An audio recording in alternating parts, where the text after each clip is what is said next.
Hey, what's going on? What's going on? I'm about to go live with my man's. We gonna be bringing y'all some straight heat, straight off the muscle, as they say. And so yeah, we going live right now. Uh, and I wonder why you sideways. you sideways too, 'cause I got my phone sideways. Oh, okay. You sideways to me. I guess I'm sideways to you. Now you straight. Orientation is like we'll take the bikes back. Oh, so it tells me I try to turn mine sideways like yours. It tells me to turn mine back. This still me, even though I'm sideways. I ain't gonna come sideways. Oh, okay. Like, look, Yeah, earphones on or what? definitely. It's unbelievable. Yeah. All right, you Oh yeah, I'm ready. already. Let's go with it. So yeah. Anyway, it's been a good day, man. I already I've been putting it up. You ready? Yeah. Man. All right. Good evening, good afternoon. Welcome to Yeah. God First Christ Gang podcast interview. Welcome to God First Christ Gang podcast interview. I'm your host, Brian Taylor Bridges. I am your host, Brian Taylor Bridges. Welcome this evening. This brother Apostle to the streets, brother. Come on in and join us for a moment. Good And tell evening. us a little bit about yourself, bro. Good evening. Good evening. Good evening, everybody. Good to see you. I'm on here with my main man. They call me the apostle to the streets. Uh, you know, and so yeah, we just here, man, trying to bring some truth, trying to just do a little rapping, the old school way, just spitting the knowledge that we got, through experience, through study, through observing, and sometimes through headaches. But just spitting the knowledge that we got. Like you said, I'm the apostle to the streets. Apostle, you know what that means? I was sent. I've been sent. I'm here for a reason, and so I'm here to represent too, you know, and that's to the streets. One thing about an apostle always sent to a particular people. He's not just running around everywhere. And it's particular people whose ears fit particular voices. And with my track record and things of the such, I'm the apostle to the street. I ain't went, I was sent. That's what I'm saying. I ain't went, I was sent. Yeah. Okay, all right. Let's tell us a little bit about so what keeps you up at night as a person? You know, what keeps you up, keeps you thinking about the next day, might I say? Man, What keeps you from being able to sleep? man, it's a couple of things, man. One of the first things that keep me up is the condition of the people near me, the condition of my people, condition of the people kin to me, the condition of the people who look like me, uh, the condition of the people who come from the places I come from. You know, um, we here, but it's rough, and so they keep me up at night, man. Because I believe, I said this before, I believe that we were created to bring an answer to the world and to get compensated for it. And so, trying to get those answers. In order to get answers, you got to go through the questions, the issues, and stuff like that, and that can really keep you up. So that's one thing. Is just the condition of the people, and what can I do about that? What can I do to be an answer, to bring an answer to the world? And the next thing that keep me up, man, is financial situations. I'm not broke or hurting for money, but as a collective, uh, still talking about our people as a collective. We're not in a great financial place. We got money, but we're still not in a great financial place. Corporately, we're not in a good place. Generation after generation, man, just keep losing and keep losing.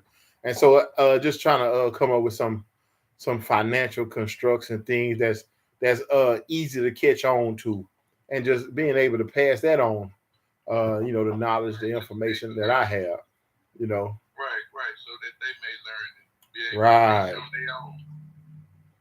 Okay, yeah, that's what's up. That's what's up. Yeah. So tell me, what do people what do most people misunderstand about you?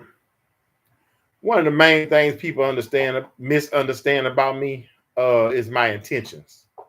I probably look like I did it. I probably look like the usual suspect.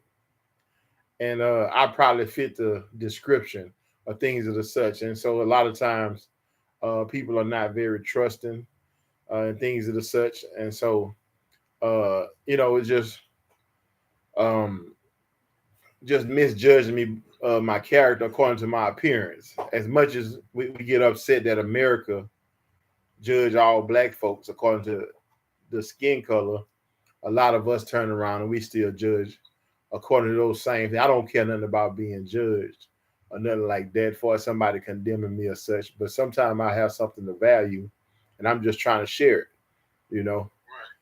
And so a lot of times it's hard for us to receive one from another. And so, that's one of the things, that's a major challenge and overcoming. A lot of it based in my past because, I was a pretty rough character at one time. That's why I look like I look, because I was a pretty rough character. As handsome as I am, you know what I'm saying? I'm pretty sure I can scare somebody away too. That is very much understandable. Yeah. Okay, what is some of the challenges that today's church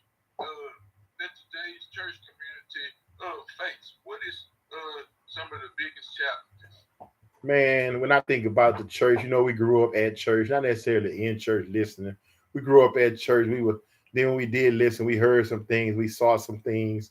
As we grow and we begin to study, we begin to see life as it is. We understand that the Most High has an ideal, and then there's the reality that we live in. They don't always match up. But another thing that we found is that everything we used to that we were told and taught is not necessarily the truth or our truth. I'm gonna put it like that. It might be true to somebody, but it don't work for us. Everything that worked for Europeans don't work for us. We can't just wash and go our hair. It don't work like that. You know what I'm saying? And so one of the major challenges that the church faces, when we talking about the church, we talking about the white church, or are we talking about the black church? Are we talking about the building that we assemble at? And people get all those things confused. And so that confusion is a major issue that the church faces. Right. So in this particular question, I'm kind of asking about, I guess the particular the church building, because as you said, we do understand that we are the church, that the people are actually the body of Christ. But in this particular question, the question is asked based on, I guess, how will we view the younger generation? What is the biggest problem that the church is facing within the younger generation? Okay, so you what you're referring to is ministry. What's one of the biggest issues we face in ministry? We know ministry means to serve. So in serving this younger generation, one of the major issues we face is they not hungry. It's hard to feed somebody that's not hungry. That don't actually want to hear the things that we may have to say, or the word of God, or so forth and so on. Right. And the reason why that's a challenge, there's a disconnect. Like I said, some things that we were taught, they not real, they not true. No longer can we try to stand on that, because it ain't worked in 400 years. I know we're supposed to wait on the Lord, but are we supposed to wait 400 years or 500 or 1,000 years? I don't know. But, and so this notion that if we just shut up and dribble the ball, if we just shut up and catch the ball, if we just shut up and be happy that they brought us here and all that stuff, then when we die, we can obtain heaven upon our death, and then we get to have peace, have joy, and all the things that's promised. And so this notion, and there's people who are suffering, people who are going to and looking for a way out, but they don't believe that the church is the way out, because a lot of us are having emotional experiences at church, and having the feeling experience and the sensual experiences, but we go home and be losers. You know, we go home and our tail get whooped. The enemy is whooping us on every turn. We got the poor mouth believers, and none of that is attractive to this generation. The I'm just waiting on Jesus concept. Um, we've been waiting, but we should have been working. Uh, Anything that was ever built was built with prayer and action. Exactly. And so a lot of times we leave out of action. I don't know if it's laziness. Sometimes it's fear, lack of faith. Sometimes it's the misteaching. And so that major challenge, this big gulf. Because you got to think, we went to church, but we didn't make our children go to church. Right. You see, a lot of that I believe is good because they don't have to get rewired. But we can't use what grandma and them use. It don't work. You know, now what grandma and them used got them through that era. You see, what we use, I don't think it got us through this era, but by grace we made it through our era, and it's only gotten worse. You see, and so we have to come with something that really works. Things that are practical, you know, moral, but they got to be practical and they got to be beneficial. Who wants to have faith in anything that's not beneficial? They keep telling us if you just do what I say, we're gonna pay you later, but they haven't paid up yet. You see, and so and so that's the thing. And when you say church, when you say Christian, and these type of words, this young generation not trying to hear because it's just some stuck up people who don't like young people, who don't want to have no fun. And, the things that they think, who just want to control. You say, I'm out here doing ministry. They're gonna say, well, religion is a form of control. It don't have to control you if you got self control. Prison is a form of control, but we keep going. So yeah. So yeah, that's a major challenge, man. Is that disconnect? The scriptures say that a generation that don't know Yahweh. And so we got a generation who don't know him. I told a young guy one time, I was in Mississippi, and I told this young guy, I spoke, and this young guy say, man, I ain't never heard nothing like that. I say, what you mean? He said, I never heard nobody talk about no God, none of that. He said, I ain't never seen a Bible. This guy was 30. He said he never seen a Bible. And the word God, other than, oh God, or God damn, that's the only words he heard. That he's never heard. Yeah. And that's one of the reasons why we do the weekly Bible study, so that people that have never actually read the Bible are actually able to help them read along. They kind of actually seeing some of these things for the first time. So this is what we had a weekly Bible study for. So if anybody out there that may not have actually read the Bible before, you're welcome to join us on Saturdays. Wow. And before I get off into this last question and asking the brother, and this is what I want to also invite. We will on Thursdays actually be out here once a week, me and brother Apostle to the streets and kind of coming on. So if there's anyone else out there that would kind of like to join or maybe want to get an interview done, you also welcome to either join one of us, inbox either him or me, and we can relay the message back to one another. You all, so again, you all are also welcome to join us as well. Definitely. But last and not least, other question, and who is Apostle to the Streets? Kind of elaborate more on why you kind of chose your name to be Apostle to the Streets, and what that represents to you. Okay. To elaborate on why this name was chosen, I spoke a little bit on it earlier, but it's got a lot to do with my journey. I come from a rough place, the streets, banging, slanging, and whatever else you hanging, and everything else you can do in the streets. And I remember at 17, I remember a calling. but it made zero sense to me. I was well on my way to working on my G status, um, and that was important to me. It's my G status, and even in one of the names they called me when I was in the streets is streets, and I remember some double digit years ago, just getting in this place, and the Most High began to deal with me and deal with my heart, and my desire was to never hurt a man again, a human, to never hurt anyone again. Even more than I didn't want to be hurt. I didn't want to be a person who hurt people. And so once I got my head straight, I was afraid to go outside. Um, I was afraid to go outside because I just knew if I went back outside, I was going back to the streets. Um, and the spirit basically told me, "Yeah, you going back to the streets. That's where I'm sending you. Yeah, that's where I'm sending you. But I'm sending you with truth.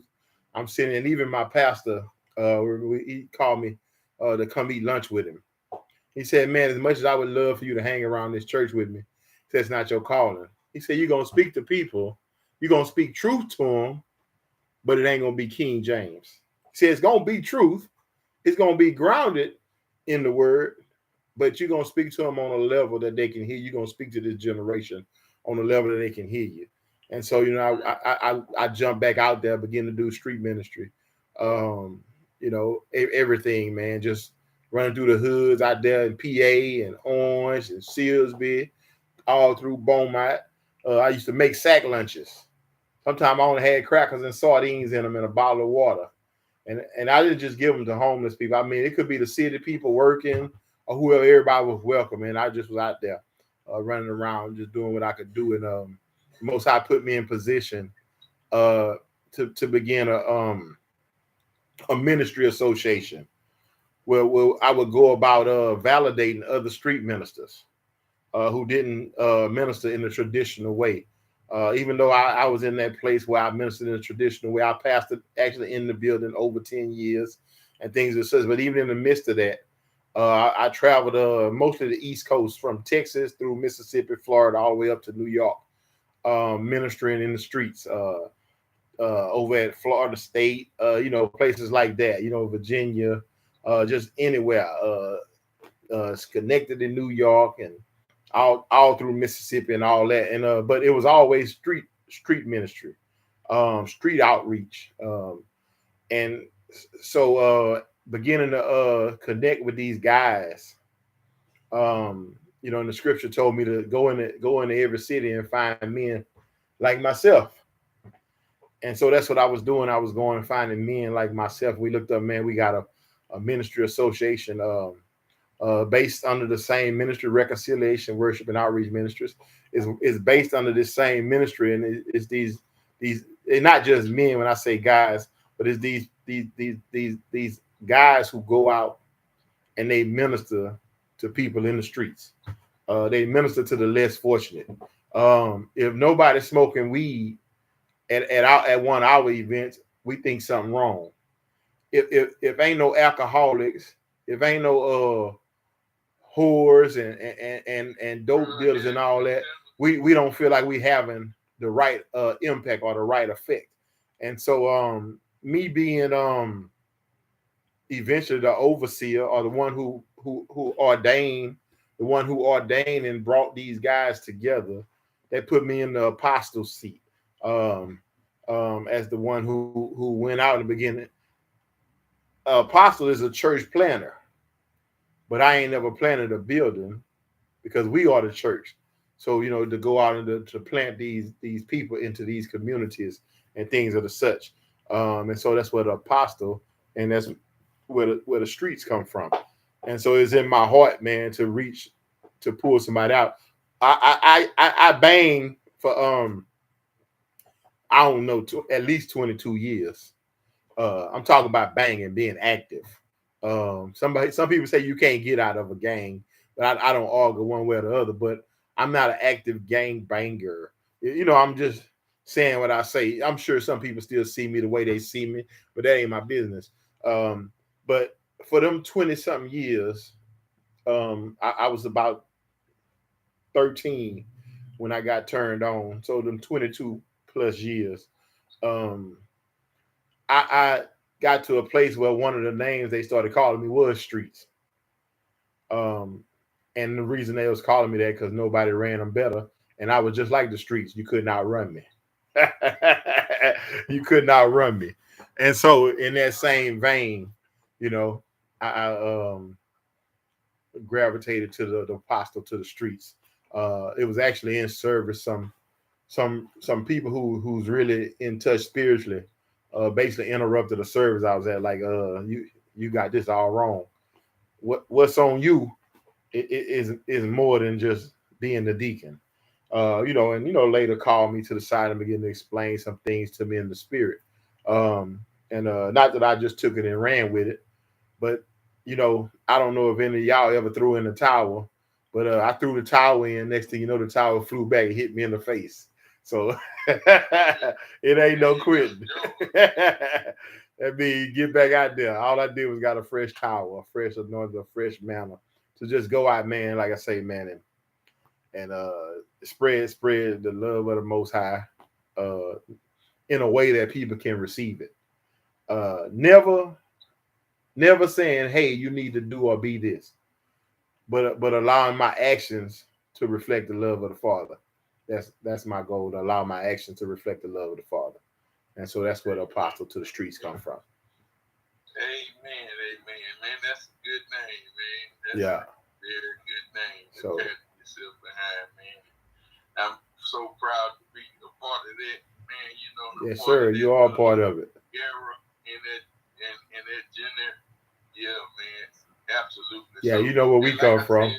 Exactly. So that concludes episode 1, you all. And like I said, this for anybody who may want to do an interview. You may, like I said, reach out to either Apostle to the Streets or myself, and we can get you on here and get you on this platform, man. Yeah, like man. I said, we'll be me and the brother be actually coming on once a week now, and until we can do it a lot more. A lot more. Yeah, at least we're gonna say at least once a week.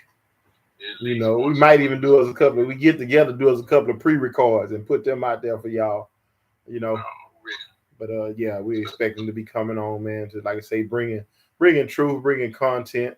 No subject is taboo. If you got questions, man, you could get in touch, however, DM, however, I don't know how all that works, but just type it somewhere, shoot it.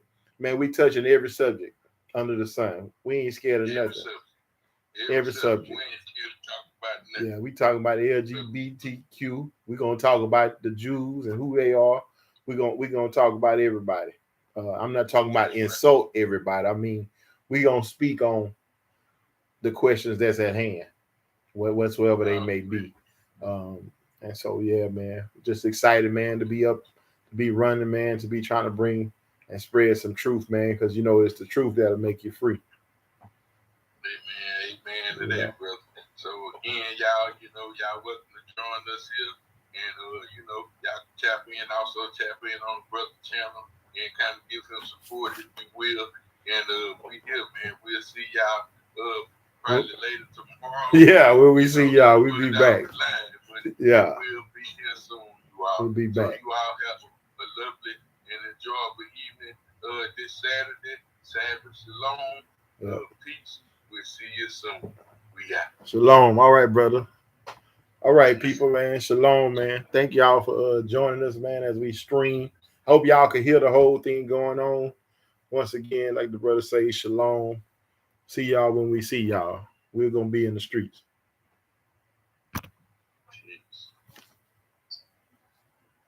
We ain't figured out how to end the stream yet.